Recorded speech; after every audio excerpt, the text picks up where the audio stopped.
Welcome to another deep dive. Today we're going to be looking at this Thinking Fast and Slow by Daniel Kahneman. Oh, yeah. You've shared some excerpts and key visuals from the book, Absolutely. so we're ready to unpack some pretty thought-provoking concepts. Yeah. Get ready for some serious aha moments as we kind of delve into how your mind really operates.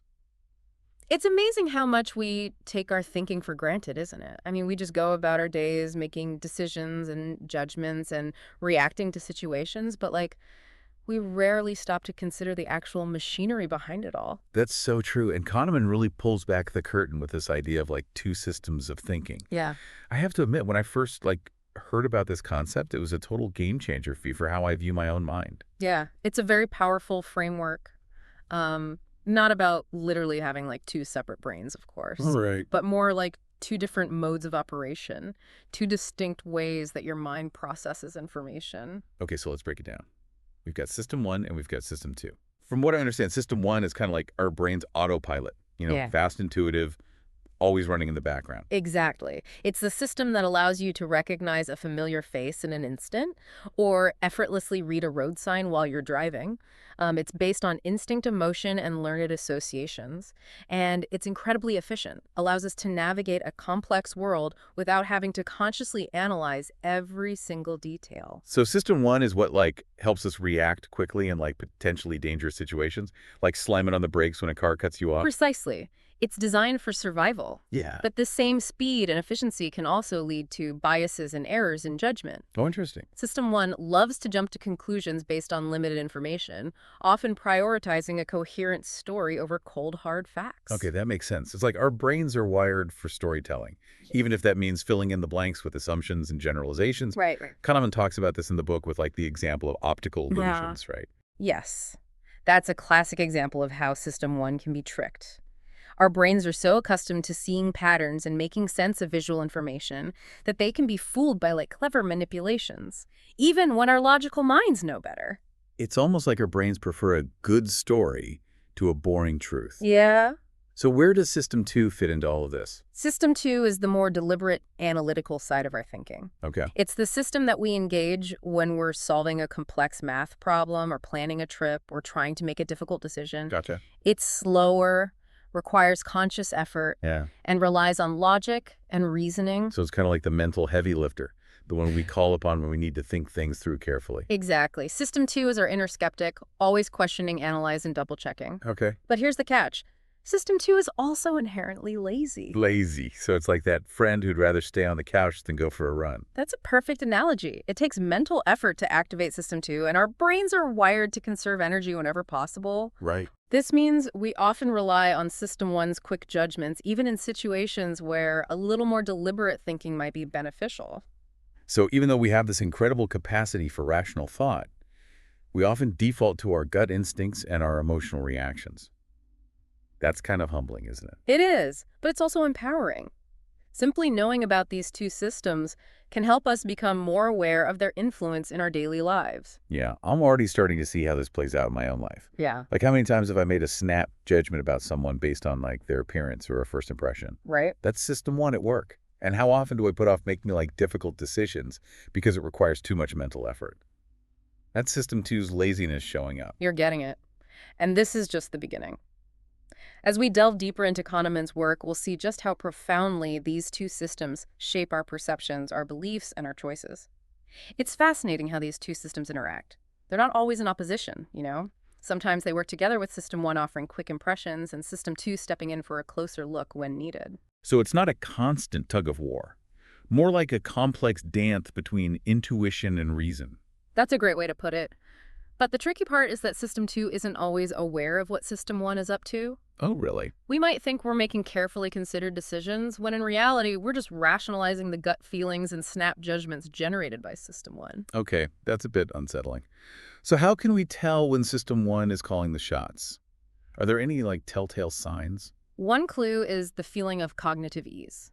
System 1 loves things that are familiar, easy to process, and require minimal mental effort. When something feels fluent and effortless, our brains tend to associate it with truth and safety. Right. That makes sense. We naturally gravitate towards things that feel comfortable and familiar. Yeah. But how can that lead us astray? Imagine you're scrolling through social media and you see a headline that confirms your existing beliefs. It feels good to have your views validated right. Of course. That sense of agreement and confirmation is cognitive ease at work, but it can also make us more susceptible to misinformation and propaganda. So just because something feels right doesn't necessarily mean it's true. We need to be more discerning about the information we consume, especially in this age of information overload. Exactly. And this is where understanding the interplay of our two systems becomes crucial. We can learn to recognize those moments when cognitive ease is lulling us into complacency and intentionally engage System 2 to examine the evidence more critically. So it's like hitting the pause button on our automatic reactions and asking ourselves, hold on, is this really true? What are the facts? Precisely. Another powerful tool from the book is the concept of priming. This refers to how exposure to certain words or ideas can unconsciously influence our thoughts and behavior. Priming, it sounds almost like subliminal messaging. It's not quite as dramatic as that, but the effects can be surprisingly powerful. Kahneman describes a study where participants were primed with words related to old age, like Florida, bingo, and wrinkle. Uh-huh. Afterwards, they were observed walking down the hallway, and guess what? They walked more slowly. No way. Just from being exposed to those words, that's incredible. It is, and it highlights how our unconscious minds are constantly absorbing information from our environment and shaping our perceptions and actions in subtle ways. So it's not just about the decisions we consciously make, our environment. The words we hear, the images we see, they all play a role in shaping our thoughts and behavior. That's both fascinating and a little bit scary, isn't it? It is. But this knowledge also gives us a sense of agency. By becoming aware of these influences, we can start to take more control of our mental landscape. We can choose to expose ourselves to information that expands our perspectives, challenges our assumptions, and helps us grow. This is so much more than just a theory about how our minds work. It's a roadmap for becoming more mindful, more critical, and ultimately more in control of our own thoughts and actions. You've got it, and it's a journey worth taking. As we continue to explore the insights from Thinking, Fast and Slow, you'll discover even more powerful tools for understanding and harnessing the incredible potential of your own mind. I'm ready to keep diving deeper. What else does Kahneman have in store for us? Well, one of the areas where these two systems really come into play is when we're dealing with risk and uncertainty. Our intuitive System 1 tends to overestimate the likelihood of rare events and underestimate the probability of more common ones. Oh, like how we're more afraid of flying than driving, even though statistically driving is much more dangerous? Exactly. Our emotional brains are drawn to vivid, memorable stories, even if they're not representative of reality. This is why we often make irrational choices when it comes to things like investing gambling, or even just crossing the street. So how can we overcome this tendency to be swayed by fear and emotion? Do we need to become completely cold and calculating to make good decisions? Not necessarily. It's all about finding that balance between intuition and reason. We can learn to recognize the situations where System 1 is likely to lead us astray and consciously engage System 2 to make more informed choices. So it's not about suppressing our emotions or ignoring our gut feelings. It's about understanding how they work and knowing when to trust them and when to question them. That's a great way to summarize it. It's about becoming more aware of the mental shortcuts and biases that influence our thinking and learning to use our two systems more effectively. This is such a powerful framework for understanding ourselves and the world around us. I'm already starting to see things in a new light. That's the beauty of this work. It opens up a whole new level of awareness and understanding. And as we continue to delve deeper, we'll uncover even more insights and tools for navigating the complexities of human thought and behavior. I can't wait to see what else we discover. Let's dive into one of the most common scenarios where our two systems clash, dealing with temptation. Ah, temptation. That explains a lot about my late-night snacking habits. Think about it. You're tired, it's late, and you see a delicious treat in the pantry. Your System 1, driven by immediate gratification, is screaming, "Eat the cookie! It'll make you feel better." While System 2 is trying to be all responsible and say, remember your health goals. Think about how you'll feel in the morning. Exactly. It's that classic battle between short-term pleasure and long-term well-being. And unfortunately, System 2, with its limited energy reserves, is often outmatched in these situations. So does that mean we're doomed to always give in to temptation? Not at all. There are strategies we can use to strengthen our System 2 defenses and make more conscious choices. One key is to anticipate these moments of weakness and have a plan in place. So like having healthy snacks prepped and ready to go instead of relying on willpower alone. Exactly. Another helpful tactic is to make it harder to give in to temptation. If you know you're prone to late night snacking, put those tempting treats out of sight or even out of the house entirely. Make the unhealthy choice the less convenient one. It's like giving System 2 a little extra help by removing those tempting triggers from our environment. That makes so much sense. And over time, as we practice these strategies, we can actually retrain our brains to make healthier choices more automatically. It's about building those positive habits and strengthening our willpower muscles. So it's not about becoming some kind of superhuman with perfect self-control. It's about understanding our own weaknesses and setting ourselves up for success. Exactly. It's about recognizing that we all have these two systems at play within us, and it's about learning to manage their interplay more effectively. It's amazing how much insight we can gain from simply understanding how our minds work. It's like having a secret decoder ring for human behavior. And we're just scratching the surface. There's so much more to explore in thinking fast and slow. We haven't even touched on concepts like loss aversion, the framing effect, or the peak end rule. It sounds like we have a whole lot more unpacking to do. We do. But for now, I think the most important takeaway for you, dear listener, is this. Start paying attention to your own thinking processes. Notice those moments when your intuition is guiding you, and those times when you need to slow down and engage your more analytical mind. The more aware you become of your two systems, the more effectively you can harness their power to make better choices and live a more fulfilling life. I'm definitely going to be more mindful of my own thoughts and decisions from now on. That's great to hear. And remember, this is a journey, not a destination. There will be times when you slip up, when you give in to temptation, or when your System 1 leads you astray, but that's okay. The key is to learn from those experiences and keep striving to become a more conscious and deliberate thinker. I'm excited to continue this exploration. Me too.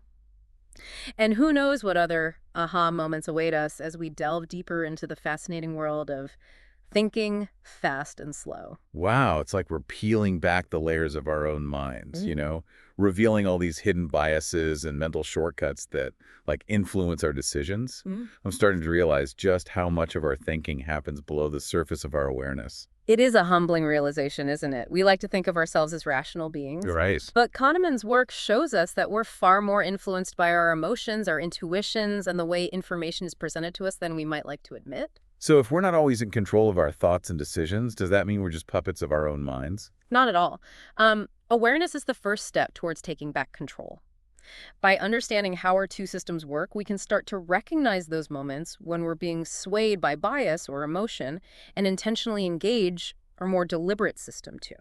So it's about learning to question our own assumptions, to pause before reacting, and to consider like multiple perspectives before making a decision. Exactly. It's about cultivating what Kahneman calls rationality. And it's not about becoming some kind of Spock-like logic machine, Right. It's about finding that sweet spot between intuition and reason, emotion and logic. It's like becoming a more discerning driver, recognizing when we need to switch from autopilot to manual control. That's a great analogy. And just like learning to drive it takes practice and effort to become a more skilled thinker. But the rewards are well worth it. So what are some practical steps we can take to strengthen our System 2 muscles and make more rational choices? One powerful technique is to simply slow down.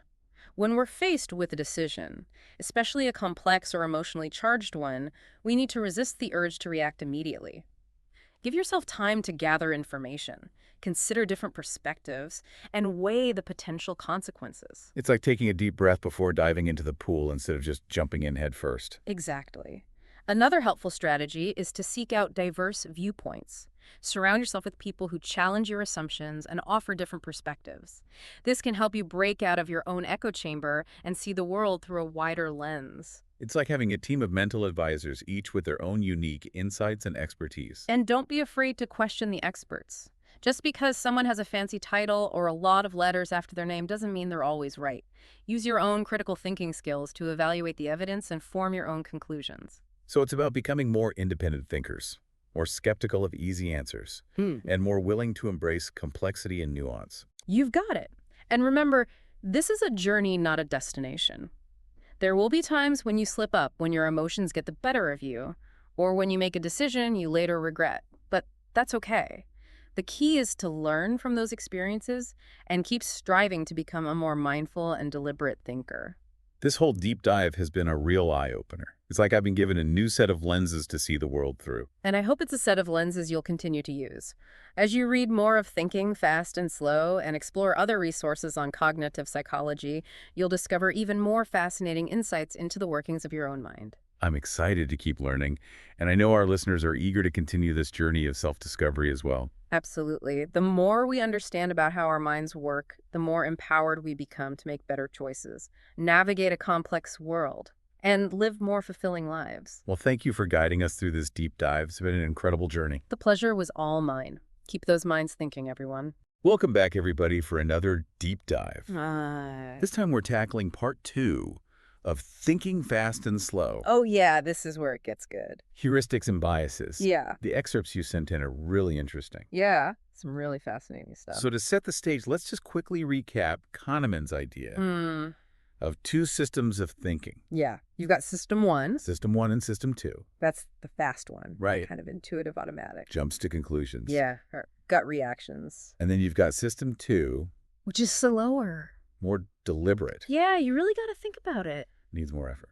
Yeah, exactly. So how do these 2 systems actually work together when we face a decision? It's a constant battle. Oh, really? Yeah, they're like, The tug of war. yeah, a tug of war for control of your brain. System 1 is always coming up with these impressions, Uh-huh. intuitions. Impulses. And then System 2 is sort of trying to monitor and control those impulses. But System 2 is lazy. It doesn't want to work. Oh, so it just kind of endorses System 1. Yeah, most of the time. And that's where the heuristics come in.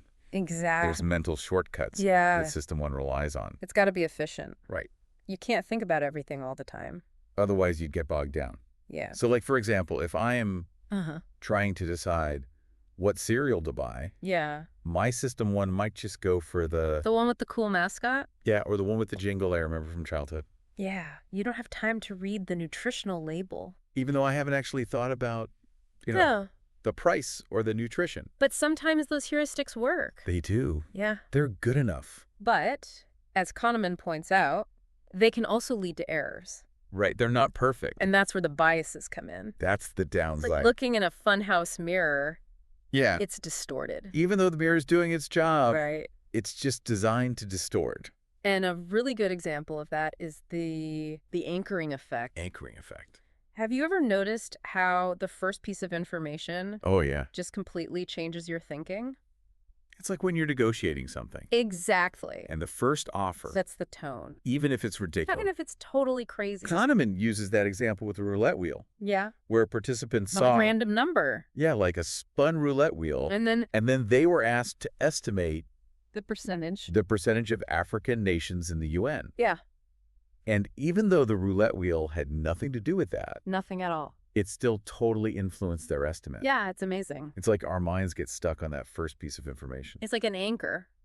an anchor. Yeah, dragging your thoughts in one direction. And what's really interesting is that both systems play a role. Right. System 1 makes that initial association. Uh-huh. The anchor And then System 2. is supposed to adjust it. But it's lazy, remember? Oh, right. So it doesn't adjust enough. So we're stuck with that initial impression. Yeah, often an arbitrary piece of information. Wow, so we've got this anchor. Yeah. What other mental gremlins are there? Well, let's talk about the availability heuristic. Oh, yeah. This is the one with the letter K. That's the one. You ask people if there are more words More words. that start with the letter K, Uh-huh. or that have the letter K as the third letter. Yeah. And most people say that start with K. Right, because it's easier to think of those words. But it's actually the opposite. Way more words have K as the third letter. So the availability heuristic Uh-huh. makes us think. That if it's easy to recall, Yeah. it must be more common. But that's not always true. No. It's like our minds are playing Where's Waldo? Yeah. Whatever pops out the It's easiest, alien. we assume that's the most prevalent.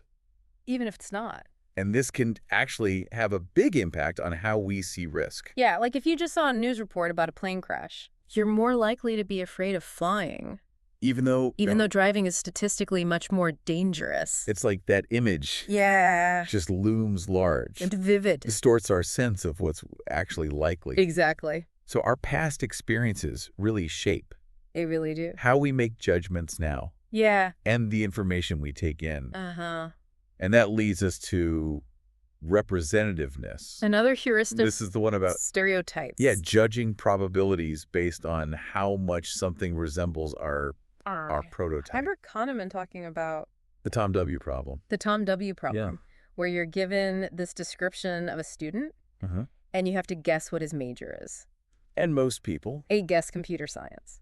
Right, because he sounds Like stereotypical computer science student. Exactly. But the catch is Yes. we ignore base rates. Base rates. How common different majors are. So even if computer science is a really small major, we might still overestimate the likelihood Because he fits the stereotype. because of that stereotype We go with resemblance instead of probability. instead of the numbers. So we should be careful about judging books by their covers, After- students by their presumed major. You can't just go with your gut. We have to look deeper. Yeah, consider the statistics. Oh, And that's just the beginning. there's more. Oh, yeah. We're just getting started. This is amazing. The world of heuristics and biases is vast. I'm already rethinking so many of my decisions. It's eye-opening, isn't it? It really is. We'll be back with more examples soon. Can't wait. All right, so we're back Back for more. and ready to keep going with these heuristics. Yeah, I'm still thinking about anchoring and availability, they're pretty powerful. how those can really mess with our judgments. Mm-hmm. Speaking of messing with judgments, let's Yeah. talk about the conjunction fallacy. Oh, this is a fun one. This is where we think a specific scenario Yeah. is more likely Even though it's not because it just seems more representative, right, more plausible. even though it's statistically less likely. Statistically, it makes no sense. Kahneman uses that example, the Linda problem, Uh-huh. where you have this description of Linda, Yeah, she's very bright. politically active, Yeah, social justice. and then you have to rank Yeah. how likely different statements about her are. All right. And people tend to say that it's more likely Yeah. that she's a bank teller Uh-huh. and active in the feminist movement Yeah, than just that she's a bank teller.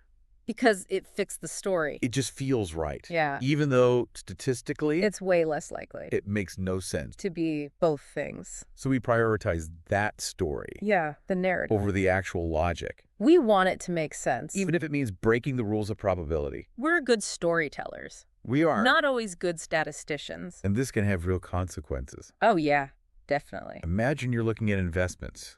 You might be drawn to a company Yeah. that has a really compelling story, A great vision. even if their numbers don't really back it up. Or you're hiring someone. Hiring. Yeah. And you go with the candidate who just feels right, even if even if their resume isn't the best. We got to watch out for those perfect fits Yeah. and those compelling narratives. Don't get seduced by the story. Look at the numbers. The cold, hard facts. Step back from those initial impressions.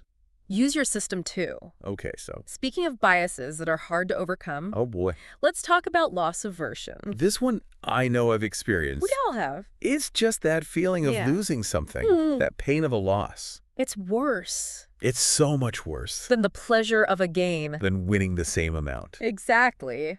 Kahneman says we're just wired that way. It's evolutionary. Like from our ancestors. Yeah, back in the day, When one mistake could mean you're dead. you're done.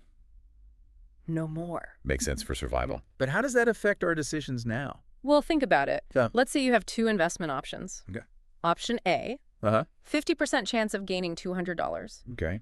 50% chance of losing $100. And option B. You keep your money, So no gain. no loss. I'd probably go with option B. Most people would. Really? Yeah. Even though option A could make me more money, But there's that risk of losing. that fear is so strong. It's powerful. It's not even just about the money. It's about the feeling, The feeling of loss. the emotional impact. A penny saved is a penny earned. Yeah, but with way more emotion. And that's where framing effects come in. Oh, yeah. How something is presented Gain or loss. can totally change Yeah. how we decide. Even if the options are the same. Give me an example. Okay, let's say you're buying a phone. Okay, new phone. You find one you like, but it's expensive. Yeah. The salesperson could say, Yeah. think of all the amazing features. Okay, yeah. The camera, the battery life. Making it about what I gain. Exactly. Focusing on the positive. But they could also say, don't miss out on this opportunity. Okay. You'll be missing all these great features If I don't buy it. if you keep your old phone. So now it's about what I'd lose. Loss aversion. It's amazing how powerful that is. Just changing the wording. So loss aversion. yeah. It affects so many decisions. Conversations. Negotiations? Even what you eat for dinner. Wow. It's everywhere. This is blowing my mind. We're just scratching the surface. There's more. Oh, yeah. Kahneman's got a lot more to say. Let's keep going then. On to the next bias. Okay, so we're back.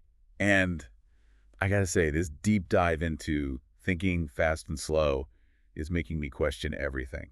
Yeah, it's a bit of a mind bender, isn't it? It is. I mean, knowing that our minds are so prone to these errors, how can we ever make a rational decision? That's a good question. It's like we're fighting against our own brain. Well, Kahneman says awareness is key. Okay, so just being aware of the biases. Yeah, that's the first step. So it's like having a mental toolkit. Uh-huh. And when we're faced with a decision, we can pull out the tools and say, wait a minute, am I being anchored here? Exactly. Am I letting the availability heuristic Distort my thinking. distort my thinking? Yeah. You got to step back. Use that metacognitive awareness. It's a word. Observe our own thinking. See what your brain is doing. And if we see those biases creeping in, Then you call in system 2. engage that slower, more deliberate thinking. Do the hard work. So it's not about getting rid of system 1 altogether. No. System 1 is still important, Right, those gut feelings are valuable. especially when you need to act fast. It's about finding the right balance.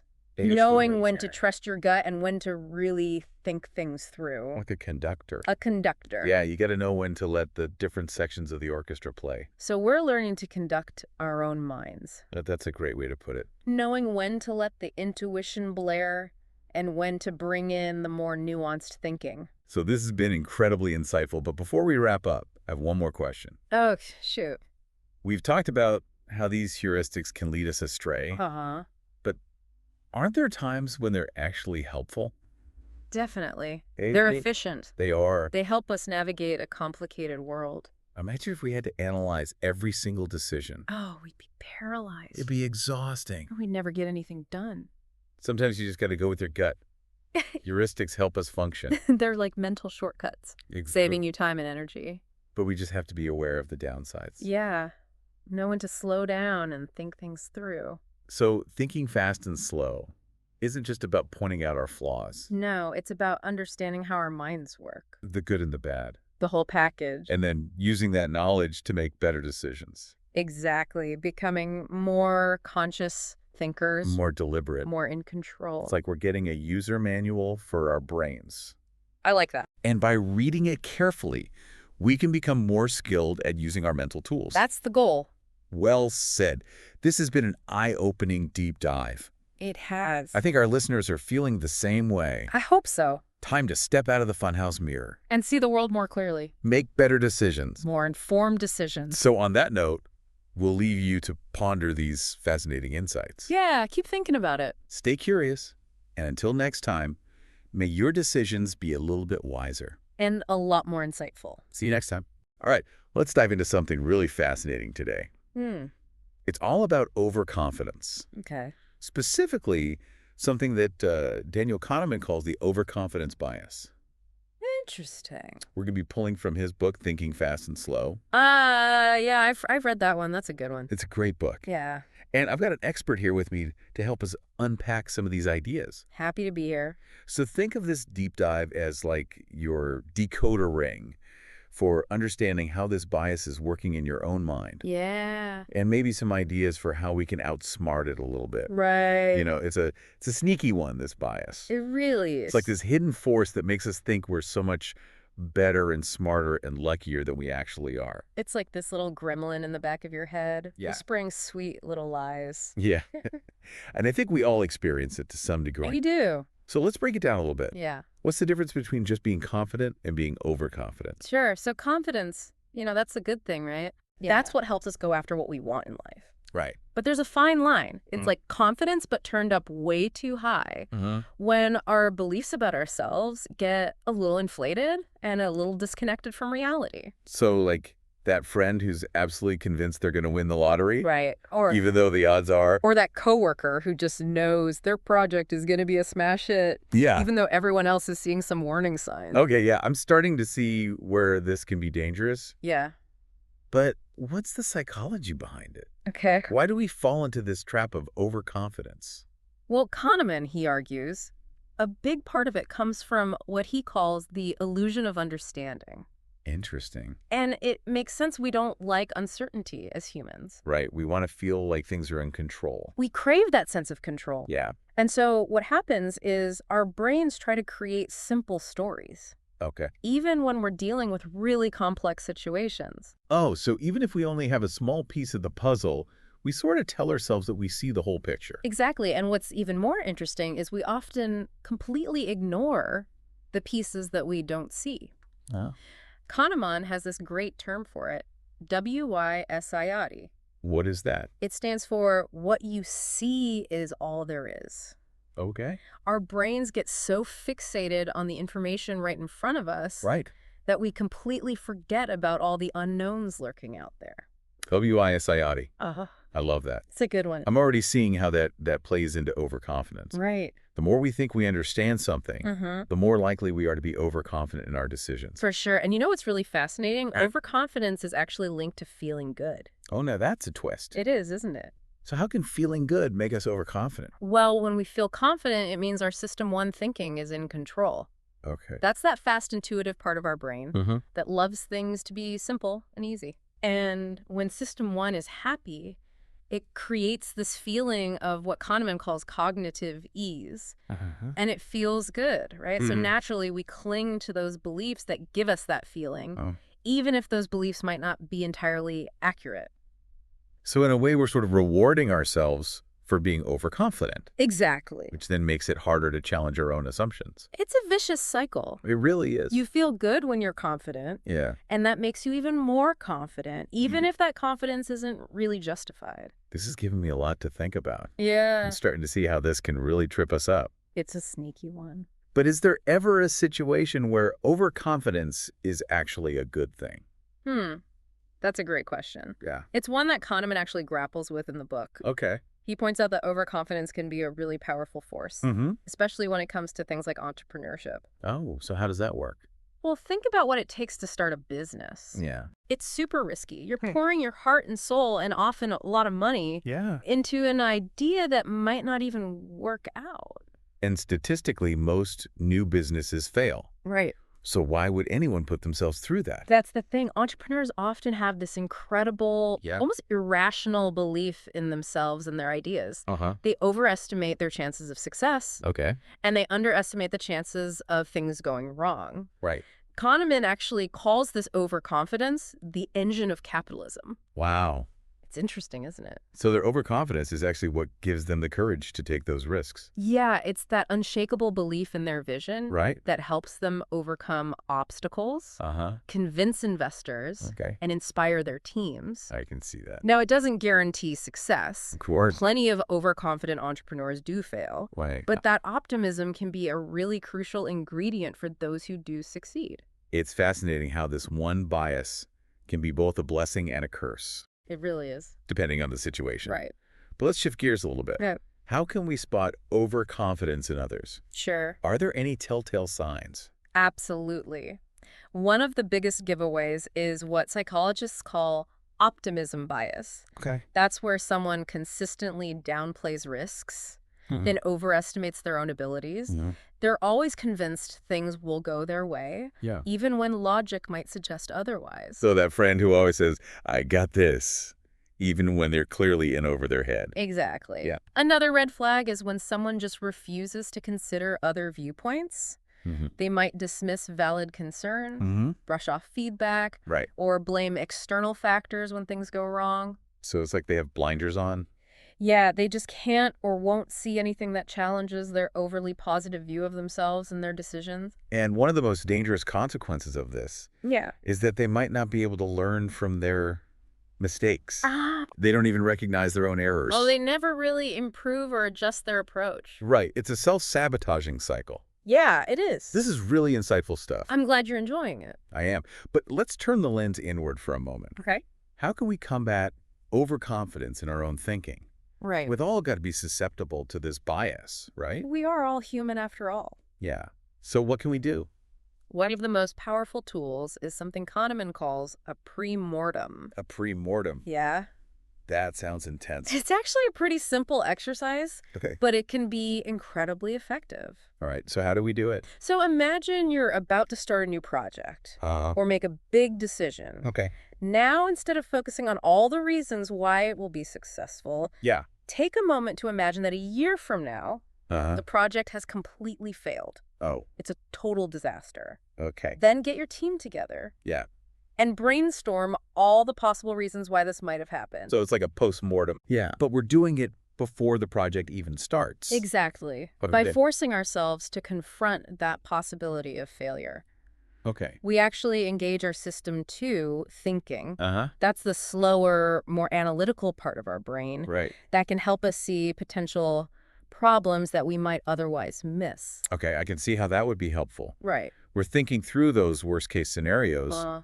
We can identify weaknesses in our plans. And make them more robust. Right. It also helps to kind of take the sting out of failure, Yeah. if it does happen. Right. Because you've already mentally prepared. Exactly. You've already gone through it in your mind. That's a really clever technique. Yeah, I think so. I'm definitely going to try that one. I hope you do. Are there any other strategies we can use to fight back against overconfidence? You know, one of the most important Yeah. and maybe one of the most challenging Okay. is to cultivate intellectual humility. What does that mean? It's about recognizing the limits of our own knowledge. Okay? And being open to different perspectives. Yeah. It means acknowledging that we don't have all the answers. Right. And being willing to learn from others. Yeah. Even those who might disagree with us. So it's about shifting from a know-it-all mindset to Yeah. more of a learn-it-all mindset. Exactly. Embrace that curiosity Uh-huh. and be open to the possibility of being wrong. Okay. And is there anything else we can do? Well, another helpful practice Yeah. is to actively seek out information Uh-huh. that challenges our assumptions. Right. It's so easy to fall into that trap of confirmation bias, Yeah. where we only pay attention to the information that supports what we already believe. Right. So instead of surrounding ourselves with people who always agree with us, Yeah. we should actively seek out those who are willing to offer different perspectives. Exactly. That kind of constructive dissent Yeah. can be incredibly valuable. It can. It helps us see things from different angles Uh-huh. and make more informed decisions. It's really all about challenging ourselves to get out of our comfort zones It is. and be more open to new ideas. Right. And you know, that leads to another key ingredient, What's that? feedback. Feedback. Yeah. Especially when it's specific and actionable, Uh-huh. it can be a real game changer. Yeah. It helps us see ourselves more objectively, Okay. identify areas for improvement, Right. and make course corrections when we need to. But that means we have to be willing to receive feedback, Right. even when it's not what we want to hear. Exactly. And that can be tough. Yeah. Especially for those of us who might lean towards overconfidence. Right. It requires a willingness to be vulnerable Yeah. and admit that we're not perfect. It's about being open to growth and learning, It is. even if it means letting go of some of our cherished beliefs about ourselves. That's a great way to put it. You know, as we've been talking about all this, Yeah. it's made me think about how this bias plays out in the real world. In different areas of our lives. Yeah. In different areas of our lives. It's amazing how this bias, this overconfidence, Yeah. can pop up in all sorts of places. Yeah. Even where you think cold, hard facts would rule the day. It's true. It really does sneak into all corners of our lives. Yeah. You know, one area where it can be especially prevalent Yeah. is in financial markets. Oh, interesting. Think about investors. They're Yeah. constantly trying to predict what's going to happen next. Right. And it's so easy for overconfidence to just creep in. So they start thinking they're like financial wizards, Exactly. able to outsmart the market, Right. make a killing. They get overly optimistic about their stock picking abilities. Yeah. Or they underestimate how much risk they're actually taking on. Uh-huh. They might trade excessively, Mhm. make impulsive decisions, Yeah. and end up losing more money than they gain. So it's like they're letting their emotions get in the way of sound judgment. Right. Their confidence takes over. Yeah. And careful analysis goes out the window. And it's not just in finance. No, it's not. I mean, think about politics, for example. Right. Overconfidence can lead politicians to make promises they can't keep, Yeah. underestimate their opponents, Right. or ignore advice from experts. So it's not just about individual decision-making. No, It can have like a ripple effect it can. on entire organizations, Mhm. even countries. Absolutely. And, No. you know, another area where overconfidence can have a big impact Yeah. is in legal disputes. Oh, interesting. Lawyers might be overconfident about their chances of winning a case, Okay. which leads them to reject reasonable settlements and Yeah. drag out litigation, Yeah. costing their clients time and money. So it's not just about money or power. No. It can impact people's lives They can. in pretty profound ways. Absolutely. Wow. And, if we zoom out and look at the bigger picture, Yeah. I think what all of this really highlights Where? is the importance of cultivating intellectual humility, Mhm. not just as individuals, Yeah. but as a society. Right. We need to create environments where it's okay to admit we don't know everything, Mm-hmm. where different perspectives are valued, Okay. and where feedback is seen as a gift Right. rather than a threat. It's about recognizing that none of us has a monopoly on truth. Right. We all make mistakes. Right, you. And the sooner we embrace that, Yeah, the better off we'll all be. I completely agree. So after spending all this time diving into this topic, Uh-huh. what I'm left with is this thought. Okay. Overcoming overconfidence Yeah. isn't about becoming timid or indecisive. Right. It's about recognizing that true confidence Uh-huh. comes from a place of self-awareness, I like that. a willingness to learn and grow, Yeah. and a healthy respect for the unknown. That's beautiful. So are you as smart as you think you are?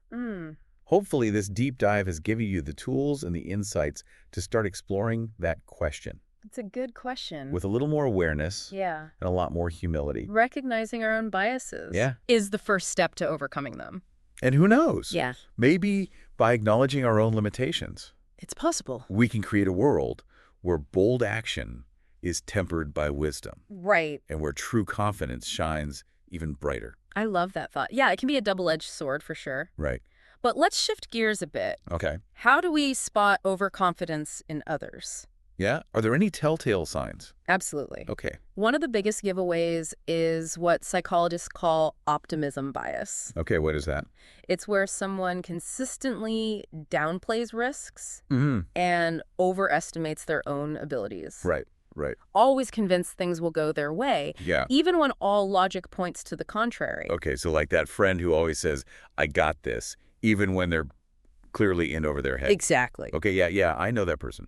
Another red flag That's that. is when someone just refuses to consider other viewpoints. Hmm. They might dismiss valid concerns, Okay. brush off feedback, or even blame external factors when things go wrong. So it's like they've got blinders on. Right. They just can't see anything. Yeah, they just can't or won't see anything that challenges their overly positive view of themselves Yeah. and their decisions. And that can be dangerous It can be. because then they might not even be able to learn from their mistakes. Right. They don't even recognize their own errors. Right, so they never really improve Right. or adjust their approach. It's like a self-sabotaging cycle. It really is, yeah. This is really insightful stuff. Glad you're enjoying it. I am. But let's turn the lens inward a little bit. Okay. How can we combat overconfidence in our own thinking? Right. I mean, we all have to be susceptible to this bias. We are all human after all. Yeah. So what can we do about it? Well, one of the most powerful tools Mhm. is something Kahneman calls a premortem. A pre-mortem. It sounds a little morbid, I know, It does sound a little intense. but it's actually a pretty simple exercise, and it can be incredibly effective. All right. So how do we do it? Okay, so imagine you're about to start a new project Uh.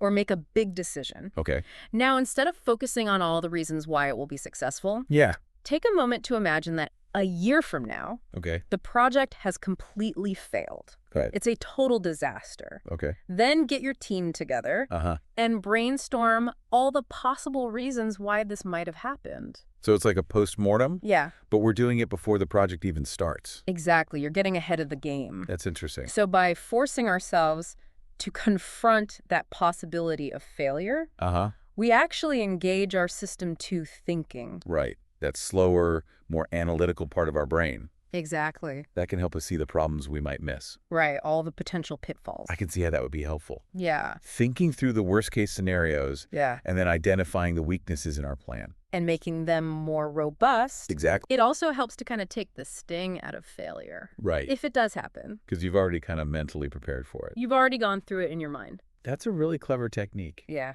I like it. I'm definitely going to try that one. I hope you do. So are there any other strategies we can use to fight back against this? You know, one of the most important Yeah. and maybe one of the most challenging Right. is to cultivate intellectual humility. What does that mean? It's about recognizing the limits of our own knowledge Okay. and being open to different perspectives. So being able to say, I don't know. Exactly. Yeah. It means acknowledging that we don't have all the answers Uh-huh. and being willing to learn from others, Right. Even from people we disagree with. even those who might disagree with us, yes. So it's about shifting from a know-it-all mindset to more of a learn-it-all mindset. I love that. Embrace that curiosity Okay. and be open to the possibility of being wrong. Yeah. And what else can we do? Another helpful practice Yeah. is to actively seek out information Okay. that challenges our assumptions. Okay. It's so easy to fall into that trap of confirmation bias, Right. where we only pay attention to the information that supports what we already believe. Right. So instead of surrounding ourselves with people who always agree with us, Yeah. Yeah. we should actively seek out those who are willing to push back Exactly. and offer different perspectives. Yeah, that kind of constructive dissent Yeah. can be incredibly valuable. You can. It helps us see things from different angles and Yeah. make more informed decisions. So it's really all about challenging ourselves It is. to get out of our comfort zones. Right. Be more open to new ideas. And that leads to another key ingredient, What's that?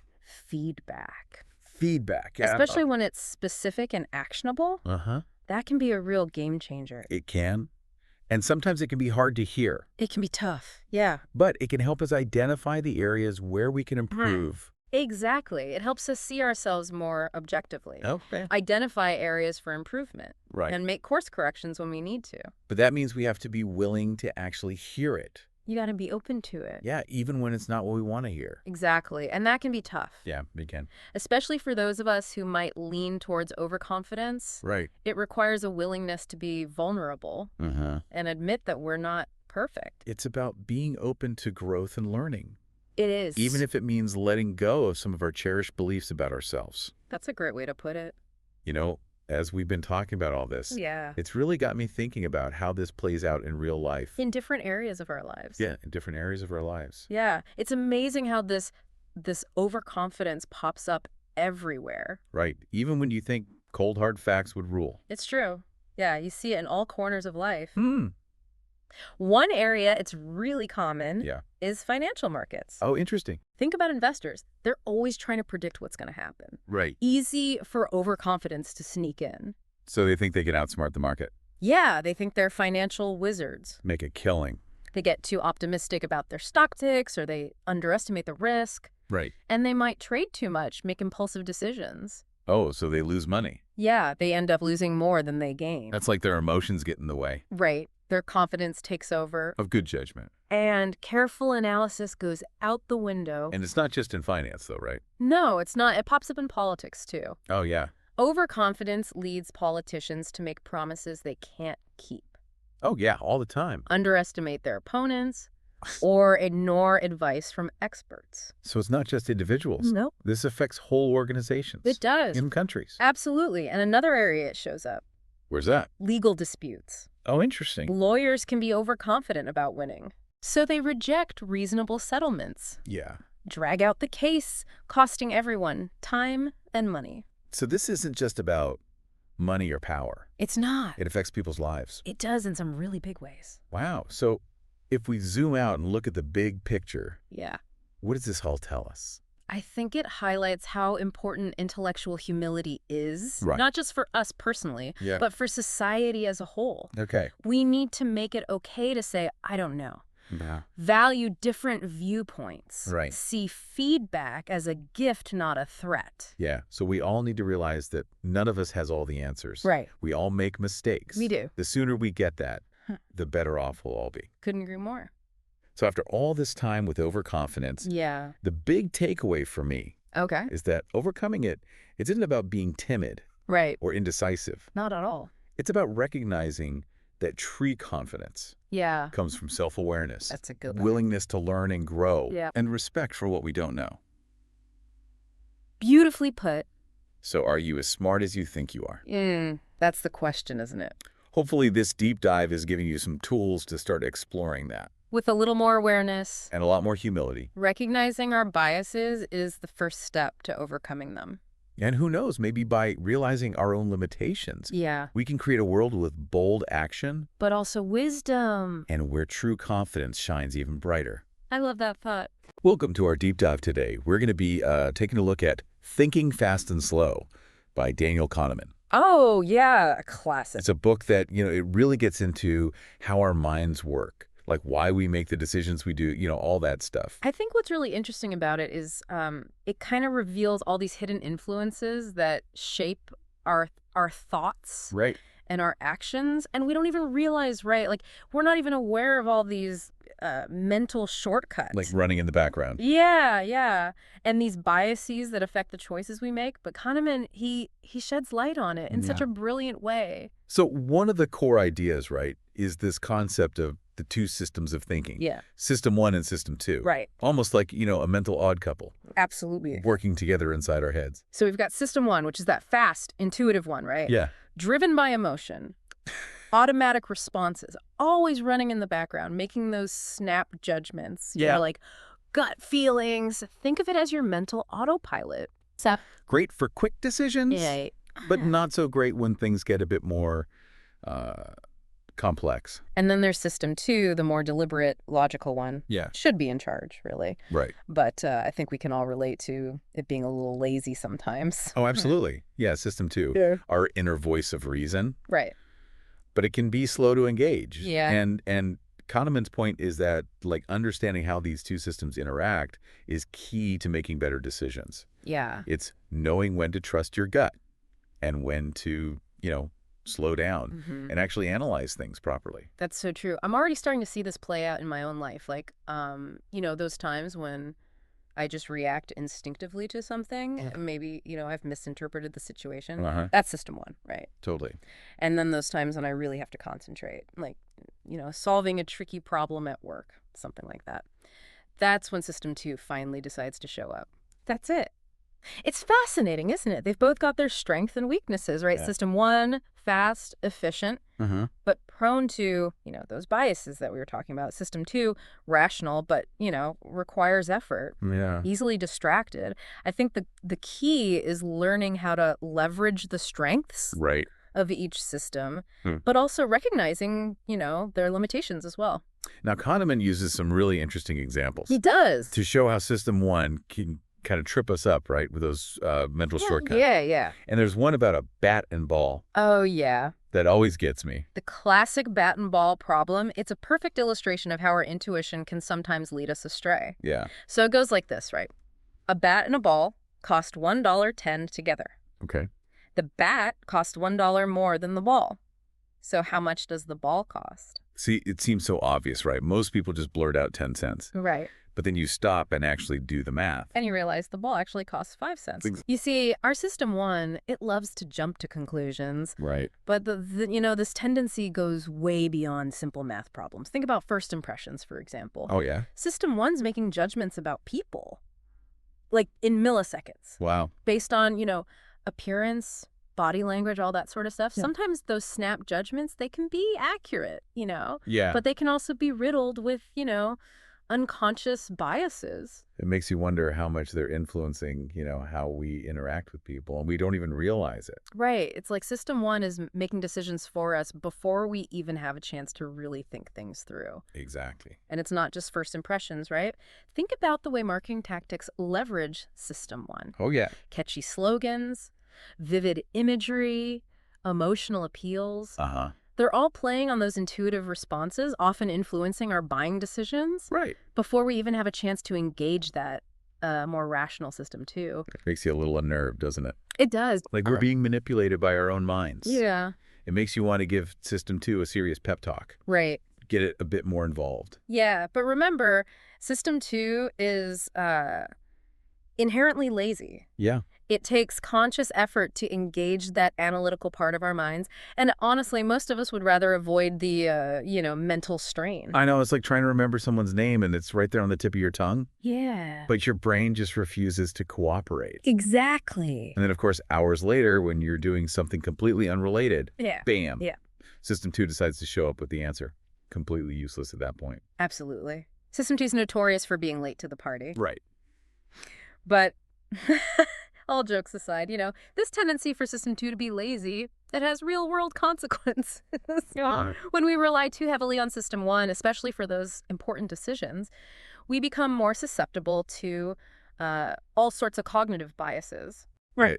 Cognitive biases. Yeah. Right. These are like mental traps our brains fall into, when System 1 is calling the shots. Exactly. And Kahneman goes into some of the most common ones, like the halo effect, Uh-huh. where our overall impression of someone kind of clouds our judgment about their specific traits. Yeah.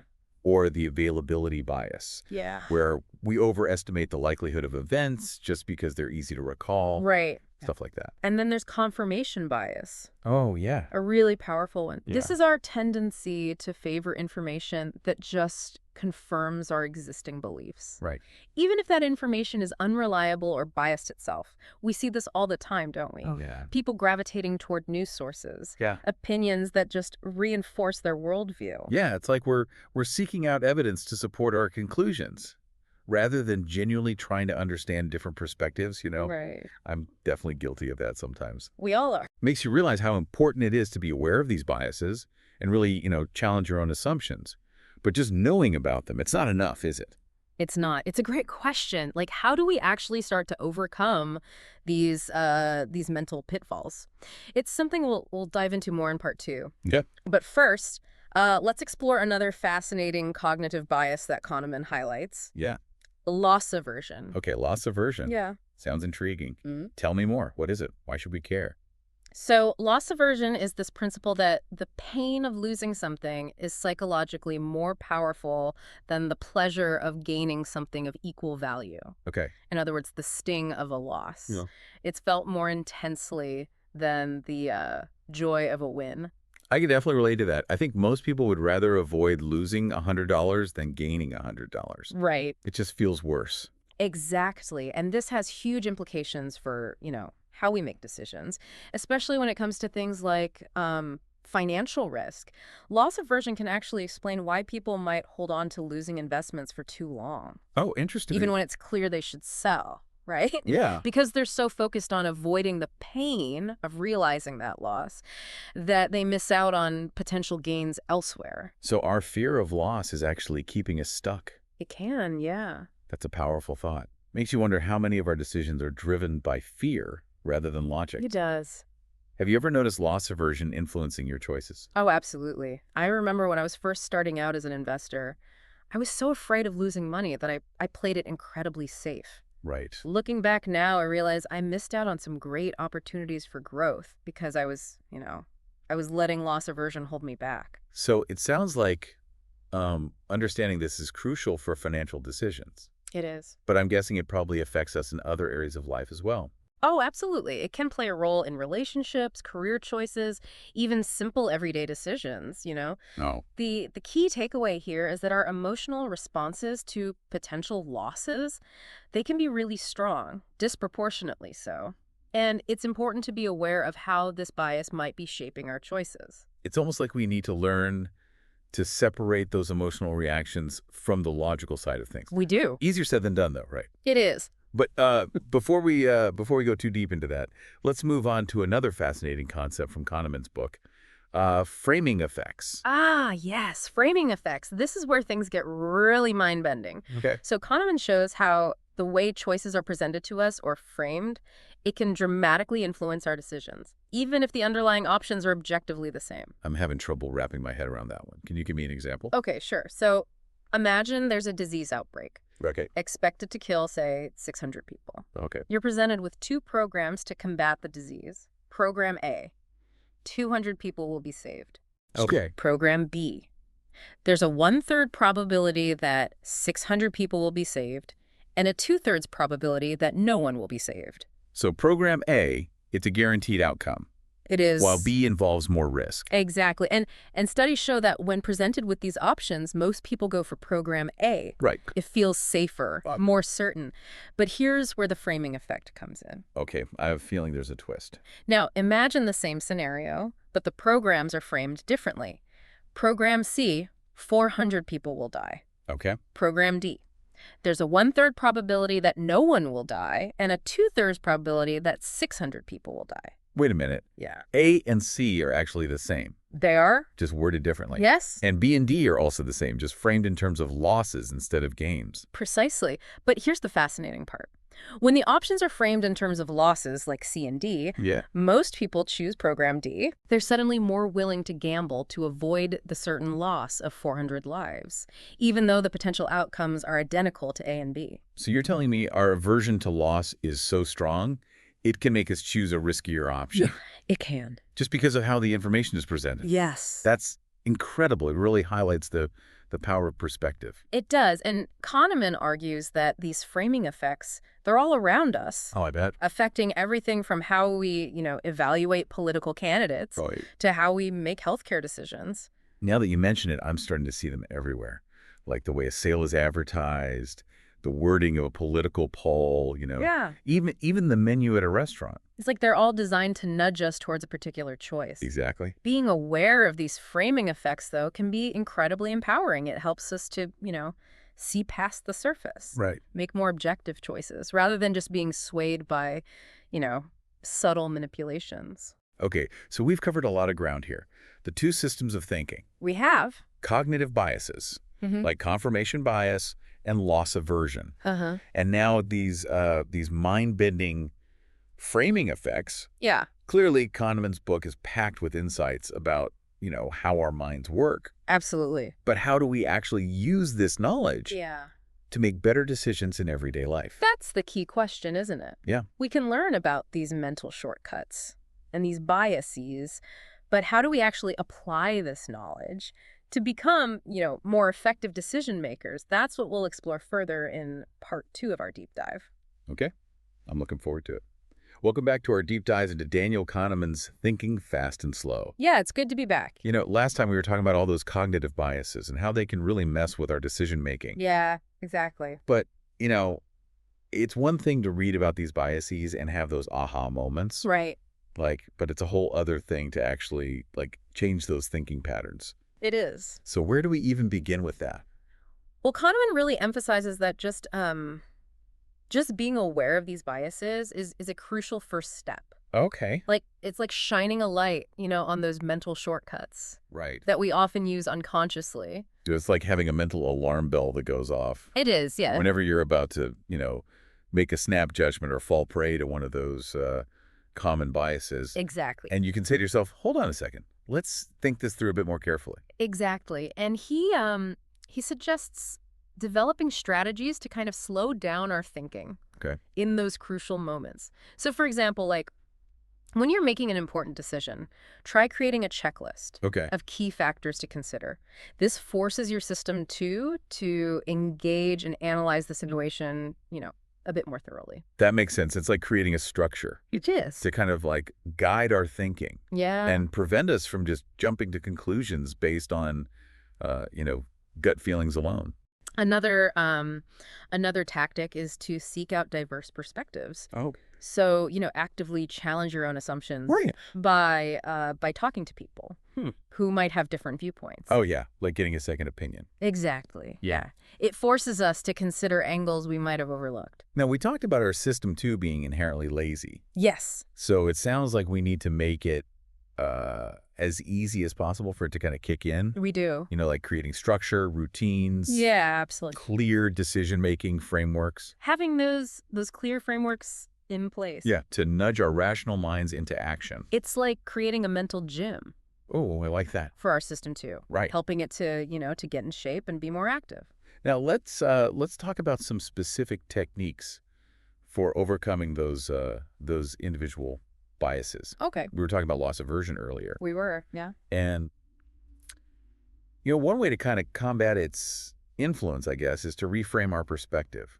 Yeah, that's a great point. So instead of fixating on, what we might lose, we should focus on the potential gains. Right. Like flip the script in our minds. Exactly. Shift our attention from, fear to opportunity. For example, if you're considering a new investment, Hmm. instead of asking yourself, what if I lose money?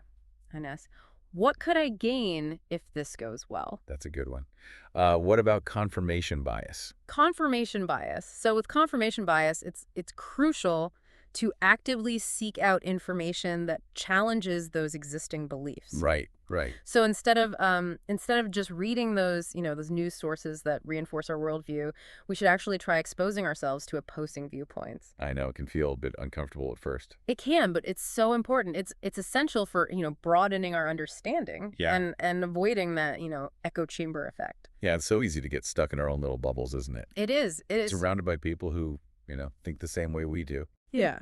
And it's a challenge, but stepping outside those bubbles can really help us see the bigger picture. Now, what about the halo effect? Ah, the halo effect. Yeah. So this is where, our overall impression of someone influences how we judge their specific traits. Right. Yeah. And it's really important to be aware of this, especially in, professional settings. So, for example, in a job interview, Yes. we should really focus on the candidate's actual skills and experience Exactly. rather than being swayed by, their charisma or their appearance, things like that. Precisely. Make a conscious effort to, to separate that overall impression from the assessment of their specific qualities. It's like taking a more objective, data-driven approach, Yeah. trying to separate fact from fiction. Now, framing effects, remember we talked about how the way choices are presented can really influence our decisions? Yes. One way to kind of counteract this bias is to consider alternative framings. So when you're faced with a decision, try rewording the options, Right. presenting the information from different angles.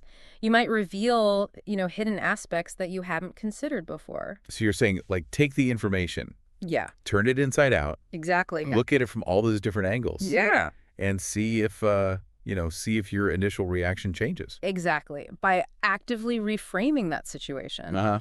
we can reduce the influence of that initial framing and make, a more balanced decision. This is starting to feel very empowering. It is, isn't it? It's like we're gaining a secret weapon in this battle against our own irrational tendencies. Yeah. But let's be realistic for a second. Yeah. Can we ever truly overcome these biases? That's a great question. Or are we, destined to be at the mercy of our flawed thinking? That's a question that's been debated by, philosophers and psychologists Oh, I bet. for centuries, really. So what does Kahneman say about it? Well, he acknowledges that these biases, they're deeply ingrained, Right. in our cognitive machinery. Huh. We can't simply erase them. But he believes that by understanding those biases, Right. by developing strategies to kind of manage them, Yeah. and by practicing, mindful decision making, we can significantly reduce their influence.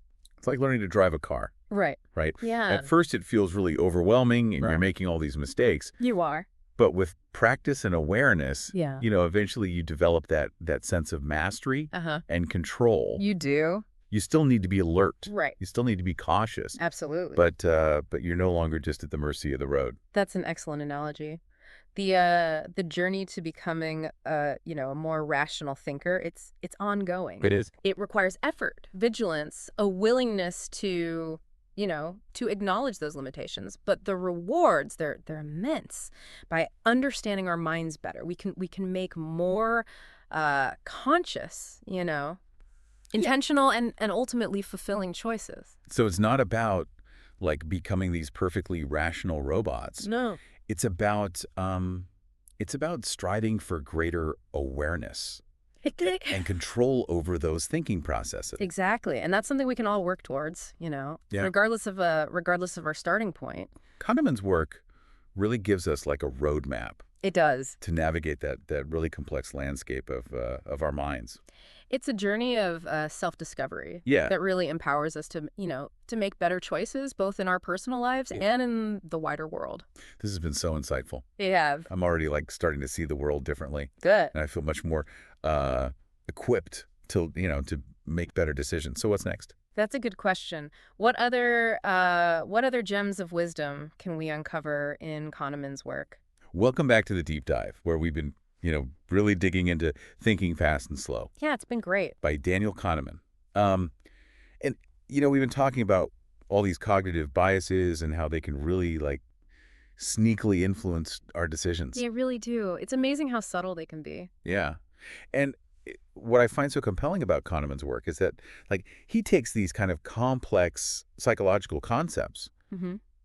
and makes them so relevant to, our everyday lives. Absolutely. It's not just theory, right? Yeah, exactly. It's not just some abstract academic exercise. This stuff actually matters. It does. It affects, how we interact with people, how we manage our money, even how we see the world. It affects everything. Yeah. And what I think is even more valuable is that he doesn't just point out the problems, right? Right. He actually offers solutions. Like, Mhm.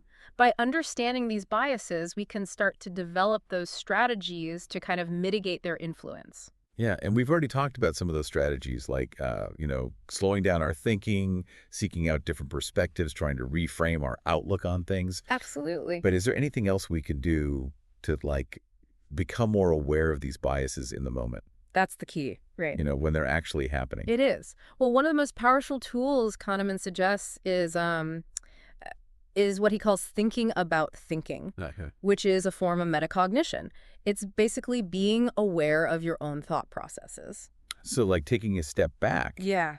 and observing your mind in action, Exactly. almost like you're watching someone else think. Being an outside observer. Yeah, Yeah. exactly. It's about cultivating a sense of, curiosity and skepticism about your own thoughts and judgments. And you can ask yourself questions like, why am I drawn to this particular conclusion? Right. What evidence supports this belief?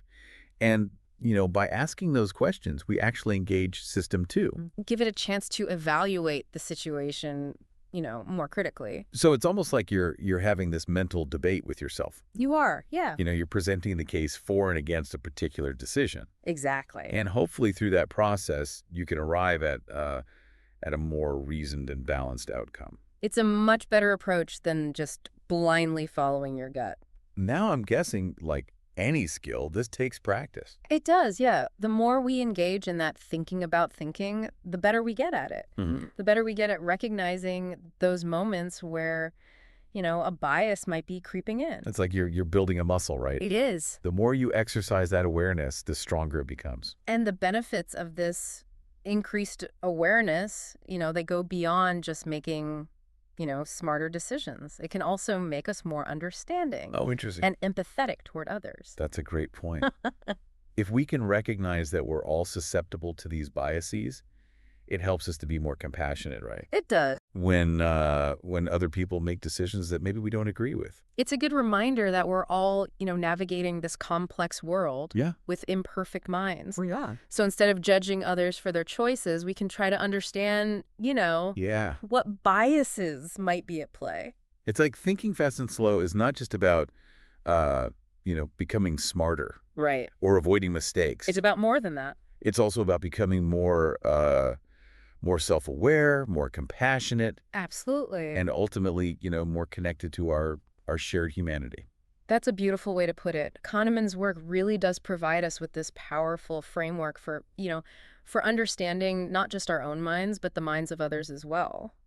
I feel like we've just scratched the surface of this book. And we have. It's definitely one that I'll be revisiting Me too. and reflecting on for a long time. It's full of insights.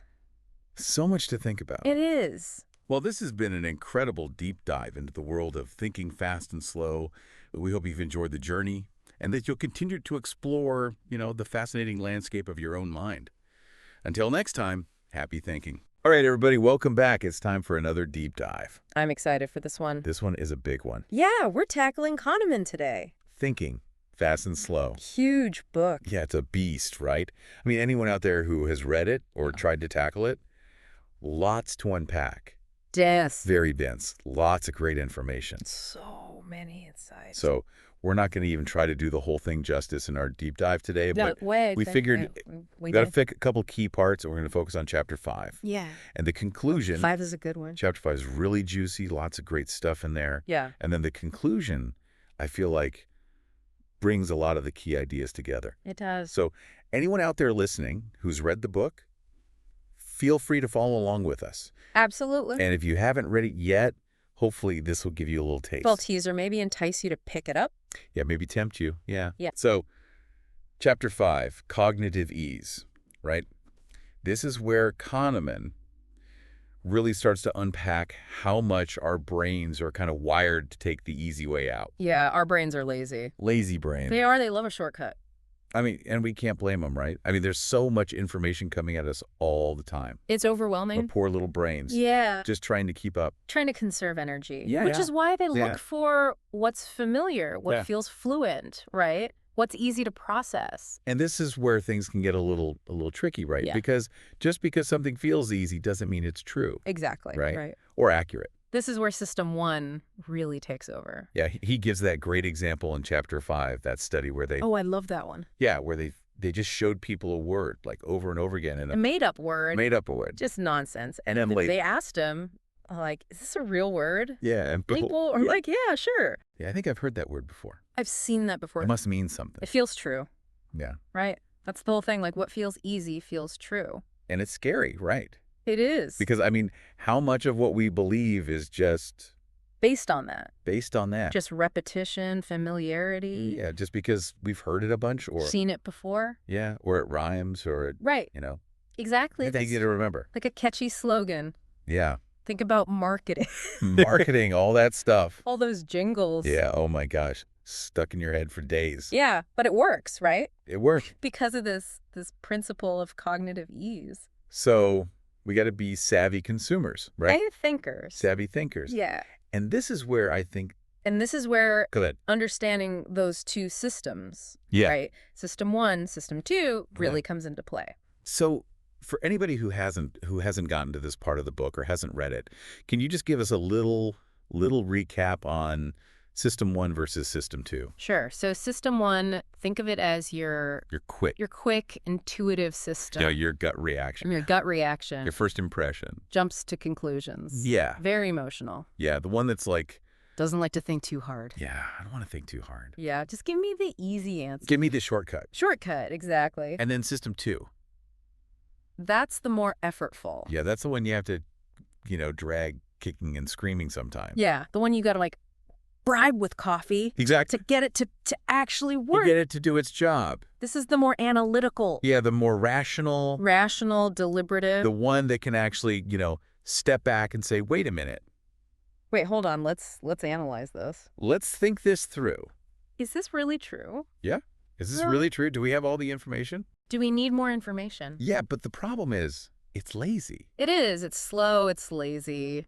Doesn't like to be bothered. It's like that friend who, like, you invite to a party and they're like, I don't know. Do I really want to They go? like to get off the couch. Yeah, exactly. So, Yeah. so we gotta figure out how to get that friend off the couch We do. more often. And we do. Right. And that's Because that's the friend that's going to help us make better decisions. exactly. In the long run, it's the key. So how do we do that? Well, that's the big question. That's what we're going to keep unpacking. Yeah. Right. But I think one of the things that Kahneman does so well in chapter 5 is he starts to give us these little glimpses into Red flags. The warning signs Yeah. that System 1 is taking over, running the show. running the show. And we're not even aware of it. Yeah. And this is where, Yeah, this is where things get dangerous. yeah, it gets tricky. So one of the big One ones of the biggies. that he talks about is the halo effect. The halo effect. Now, I think we've all experienced this, right? Well, for sure. It's basically, You meet someone new. yeah, you meet someone, Who first remember- impression. Your first impression Yeah. clouds your judgment. Yeah, and it could be based on anything, right? Yeah. It could be, how attractive they are, How they're dressed. what they're wearing, How they speak. how they sound, Even their name. their name, yeah. Right. I've definitely judged people based on their name before. Oh, yeah, me too. You see a name on an email and you're like, I already have an opinion about this person. yeah, or you hear someone's voice and you're like, oh, they sound so, Trustworthy. yeah, trustworthy, or they sound, Intelligent. yeah, intelligent, or, Like a leader. yeah, all these things. Yeah. And then, And it's not always a bad thing, right? Right. Sometimes our first impressions are accurate. yeah, sometimes we do get a good read on someone. Right. But the problem is, Yeah, go ahead. we don't know when. Yeah, that's the thing. When it's accurate and when it's not. Yeah, that's the tricky part. That's So what we we- got to be mindful We got to be mindful of it, yeah. of when that halo effect might be Might be leading us astray. leading us astray. Yeah. Yeah, making assumptions You that know, aren't it's- necessarily true. true or accurate. Yeah, Yeah, and I think this is something that's so important. especially now Oh, especially now, yeah. with social media and Yeah, we're exactly, there's constantly judging people based on little snippets of information. yeah, tiny little snippets. A photo, Oh, a tweet, yeah. and we're forming these whole narratives. Yeah, these whole, judgments about people. yeah, without really knowing them. Yeah. So That's something I think to be really, really mindful of.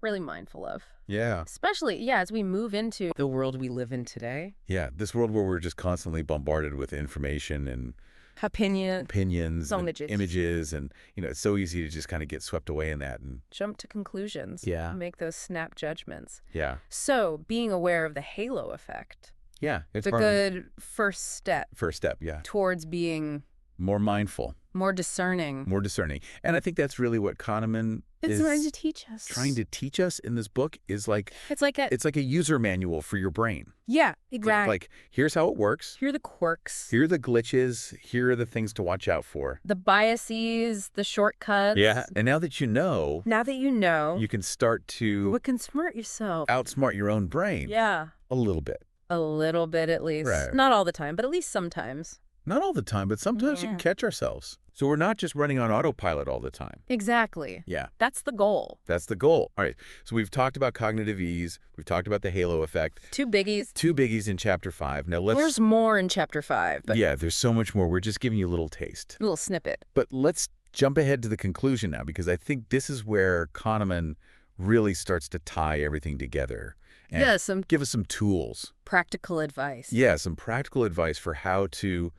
Live with these two systems. Yeah, how to live with these two systems, right? Because we're not going to get rid of system one. No. It's always going to be there. It's part of us. It's part of us. It's part of what makes us human. So we got to learn to work with it. Work with it. Right. Yeah. So what does Kahneman say?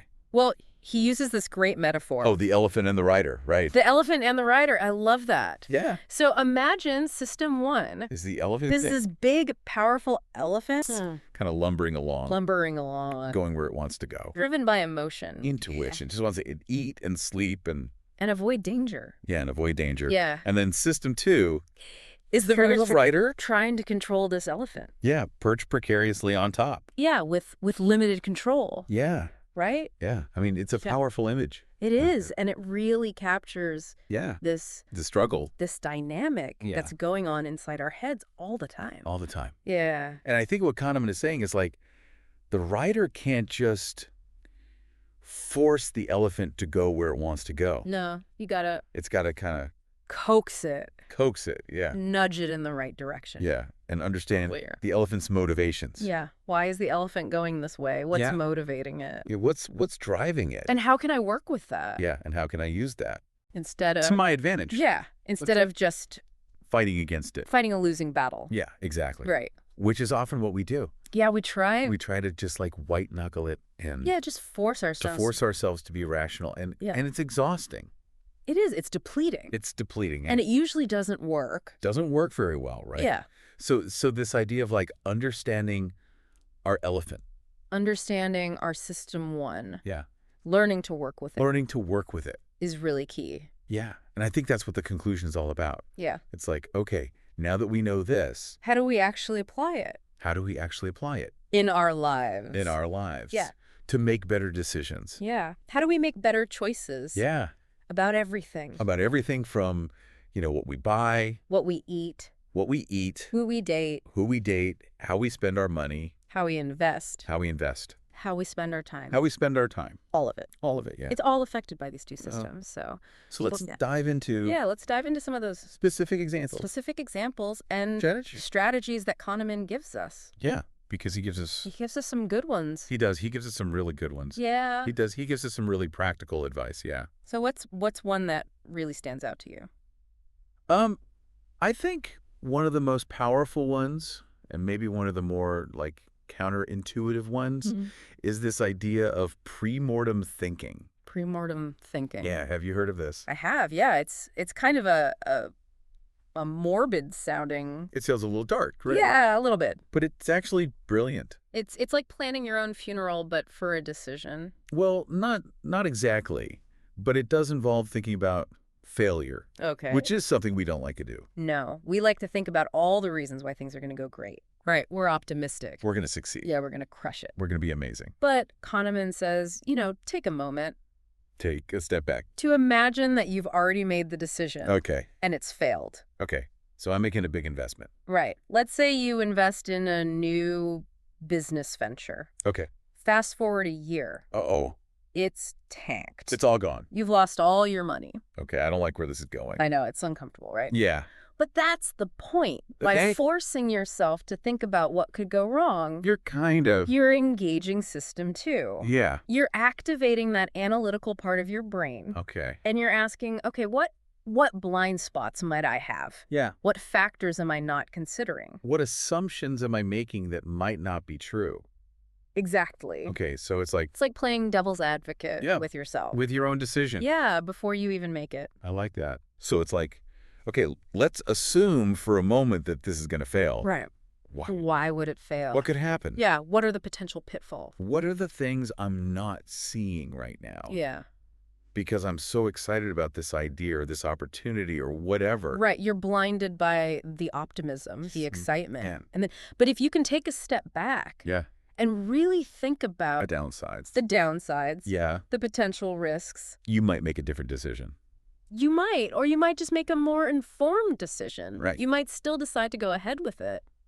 But at least you've considered... Or at least you've considered the risks. Yeah. You've weighed the pros and cons. And you'd go in with eyes wide open. Exactly. Okay, I like that. So pre-mortem thinking, big one. Big one, write that down. Write that down, yeah. What else did Kahneman say?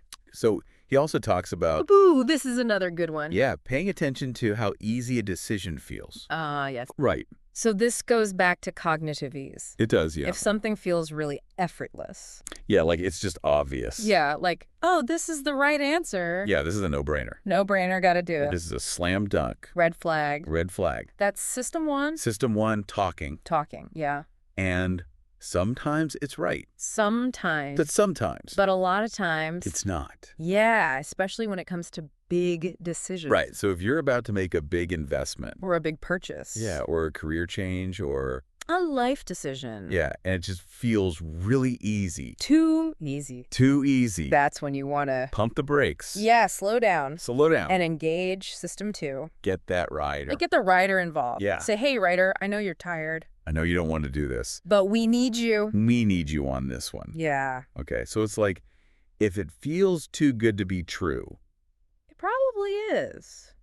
it probably is. Yeah, or at least it's worth questioning. Yeah, question it. Dig a little deeper. Gather more information. Yeah, Don't yeah, just bro. go with that initial gut feeling. Okay, I like it. Yeah. What else?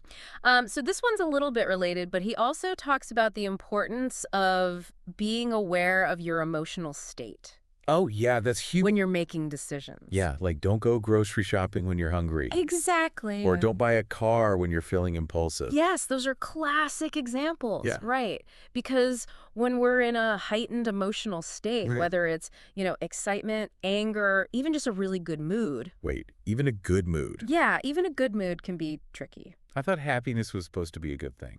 It is. It is. Okay. But it's also important to be aware Okay. that our emotions can color our judgment. Okay, how so? Well, when we're feeling happy, Yeah. our brains release dopamine, No. and that can actually reinforce Oh, interesting. those easy intuitive judgments So it's like that system 1 loves. it's like our brain is giving us a little reward. A little dopamine hit. Yeah, for taking the easy way out, Yeah, for being lazy. even if it's not the best choice in the long run. Exactly. Oh, that's sneaky. It is sneaky, right? Yeah. Our brains are playing tricks on us. So how do we outsmart that? Well, again, it's about awareness. Okay. So before you make a big decision, Yeah. just take a moment to check in with yourself. Okay. How am I feeling right now? Yeah. Am I feeling really excited? Am I feeling stressed? Am I feeling pressured? Yeah. If so, maybe it's not the best time to be making this decision. Maybe I should sleep on it. Yeah. Give yourself a cooling off period. Cooling off Let period. the emotions settle a bit. Let that dopamine Yeah. wear off. Exactly. Okay, that's good advice. Yeah, give System 2 a chance to catch up Yeah. before System 1 runs off with the show. What's up with the show? Yeah. I like that. Okay, so we've talked about pre-mortem thinking. We've talked about being aware of how easy a decision feels. Checking your emotional state. Checking your emotional state. Yeah, these are all really good Practical strategies. practical strategies Yeah, that we can use. But kind of in everyday life. Yeah, to kind of navigate this. This minefield of decision making. Yeah, this minefield of our own minds. Yeah. Right? That's what it is. It's like our minds are They're amazing, but they're also tricky. tricky. Yeah. They're full of these Glitches and biases. biases and shortcuts and Yeah. things that that can lead us astray. Lead us astray if we're not careful. Without paying attention. Yeah. Yeah. So Kahneman is kind of like our guide. he's Like like through this jungle. the map maker Yeah, the map maker of the mind. of the mind. Yeah.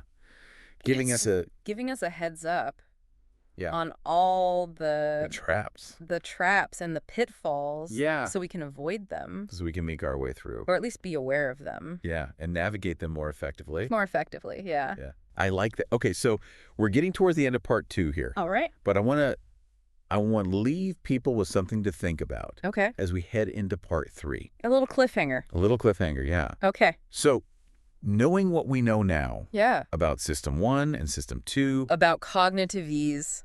about the halo effect, All there's those bias. all these biases, Yeah. how do we start to create an environment Ooh, good question. that supports better decision making? Yeah. Because I think that's really what it comes down to. It's not just about It's not just about understanding our minds. Yeah. It's about It's about changing our behavior. changing our behavior. Yeah. Creating systems and Yeah. structures Yeah, and environments and environments that support. that support the choices we want to make. Yeah. Yeah. So that's what we're going to unpack in part 3. That makes Yeah. So stay tuned.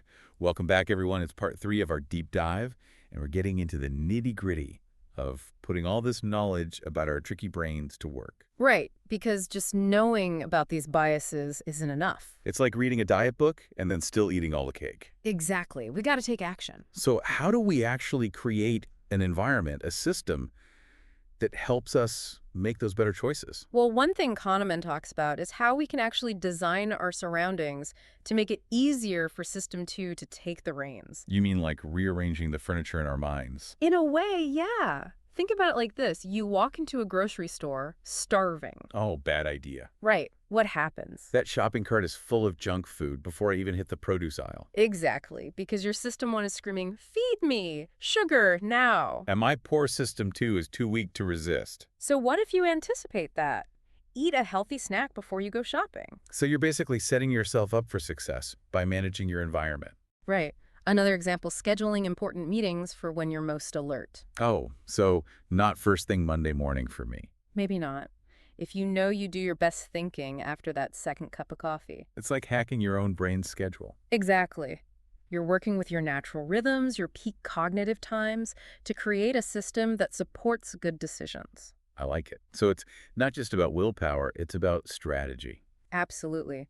Now, another strategy Kahneman mentions is involving other people. Oh, yeah. Getting a second opinion. More than that, it's about actively seeking out diverse perspectives. Because we all have our blind spots, right? Absolutely. We get stuck in our own heads, our own ways of thinking. Like when I'm trying to pick a paint color and I just keep going back and forth between the same 3 shades. Right. But if you ask a friend, someone with a different perspective, they might point out something you never even considered. Like they all look beige to me. Maybe.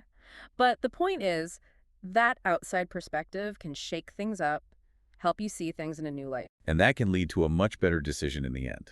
Whether it's choosing a paint color or making a major life change. So it sounds like we're building a multi-pronged approach here. Exactly. We're designing our environment, we're seeking diverse perspectives, we're checking our emotions. And we're constantly trying to outsmart our own brains. Or at least work with them.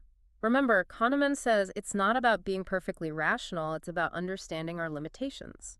And those limitations are often what make us human. Right. Exactly. We're emotional creatures, we're driven by intuition, we take shortcuts. But now we have a better understanding of those shortcuts. And with that understanding, we can start making choices that are more aligned with our goals, our values, our best selves. That's a great takeaway. And on that note, I think it's time to wrap up our deep dive into thinking fast and slow. It's been a fascinating journey. It has. And even though we just scratched the surface of this amazing book, hopefully we've given you some food for thought. And some tools to start using right away. So as you go out into the world, remember, your brain might be tricky, but you are the driver. You have the power to choose how you think, how you decide, and ultimately how you live your life. Well said. Thanks for joining us on the Deep Dive.